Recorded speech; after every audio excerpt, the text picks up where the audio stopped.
Европската Унија смета дека ветингот во судството е последно решение од кое во моментов потреба нема. Со ваква изјава излезе денеска евроамбасадорот Самуел Жбогар по средбата со претседателот на Уставниот суд Сали Мурати.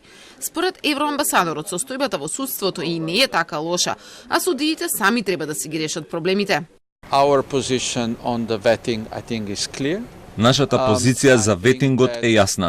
Ние повеќе би сакале да се користат сите останати елементи за подобрување на ситуацијата во судството, која на крајот на краиштата не е во толку лоша ситуација.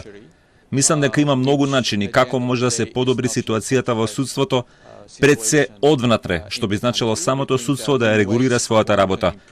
Ветингот секогаш е последната опција и за него треба претходно да се исполнат одредени услови, како што е консензусот на политичките сили за тоа прашање.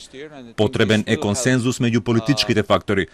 Го сметаме ветингот за крајно решение за кое во моментов и нема потреба.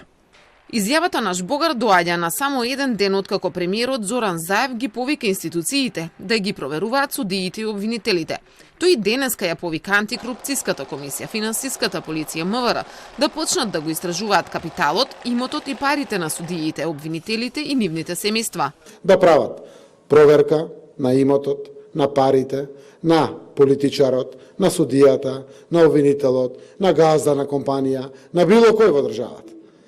Целосно да направат проверка на потеклото на парите и имотот. Исто така и на семејството. И на кругот во кој што одредено сомневање може да се створи.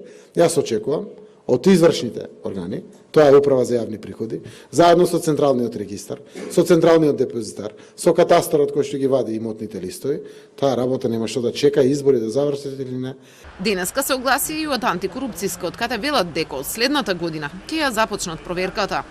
Подготовката на националната стратегија врз основа на анализата на ризици е во тек. Согласно утврдените ризици во анализата, правосудството е оценето како столб со висок ризик од коруптивни и други влијанија.